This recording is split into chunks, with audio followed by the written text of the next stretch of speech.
Rain pours down relentlessly from a dark, brooding sky, while distant thunder cracks like a warning echo. The street is empty, desolate, and silent, save for the sound of the storm. An old, worn-down apartment building stands alone, its bricks weathered by time.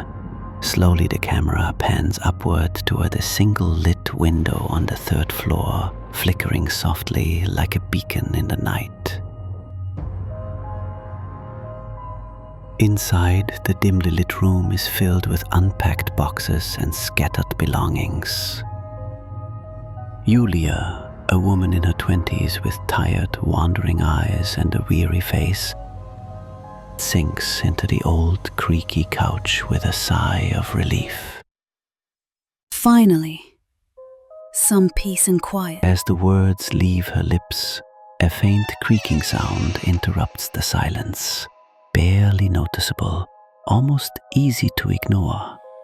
She tenses for a moment, then shakes her head and dismisses it as nothing more than an old building settling. The bedroom is dark and quiet, except for the soft ticking of a wall clock which reads 2:47 a.m. Julia lies asleep, her breathing slow and steady, until a faint, almost inaudible sound begins to drift through the room.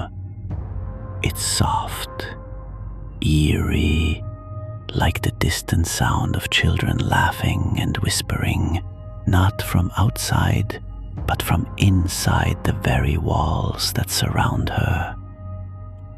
She can hear us now. Julia stirs in her sleep. Her eyes flutter open, groggy and confused. What the? She sits up, scanning the darkened room. There's silence again, until a scratching noise begins to echo from inside the wall, just behind her bed, like something or someone is trying to claw its way out.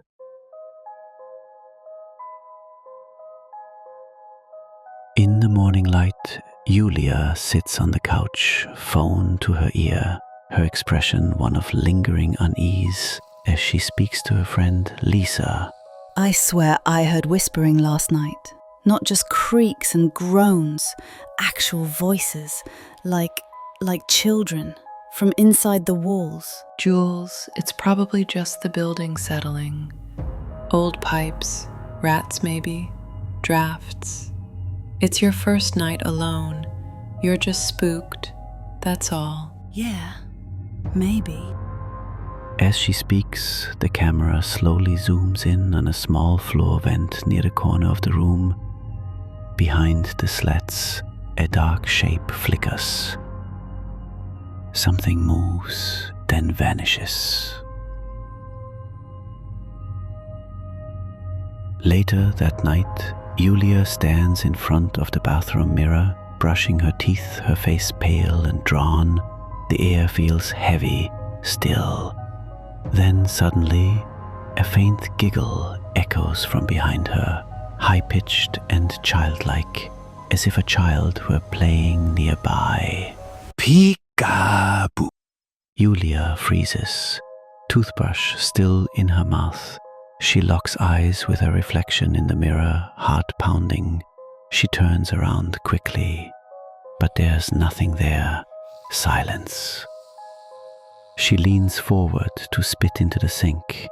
As she rises back up, in the mirror, a child's pale face appears directly behind her, emotionless, with empty eyes. She spins around, but the space is empty again. Who's there? Time passes. Julia becomes more withdrawn, more paranoid. She places towels and blankets against every vent she can find, trying to block whatever might be coming through them. But the whispering only grows louder. The shadows that once felt harmless now move on their own. Curtains flicker when there is no breeze. Her eyes become hollow, sleepless. Her skin pales. She is unraveling.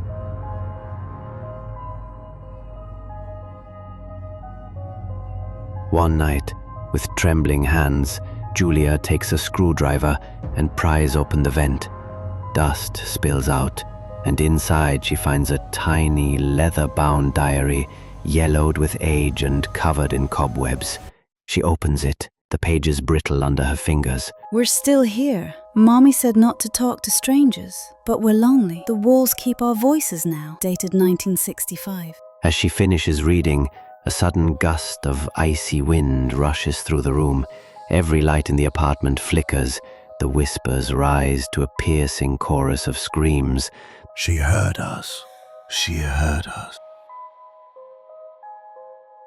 The walls are bleeding. Tiny, sooty hands reach out from the surfaces, clawing and grasping. Julia screams, backing away in terror. Picture frames twist on the walls. The ceiling seems to stretch, groan, breathe. She stumbles toward the front door and grabs the knob, but it won't budge. She's trapped. Please, what do you want from me? In the center of the room, a small, ghostly figure emerges. A child, pale as death, with hollow black eyes and ash-streaked skin. Set us free.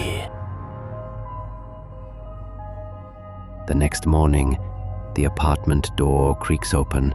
The building manager steps inside, expecting to find a tenant, but instead, he finds nothing.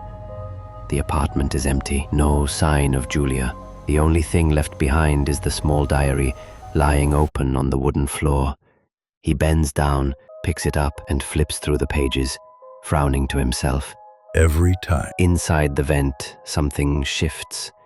A new whisper floats through the silence. Can anyone hear me?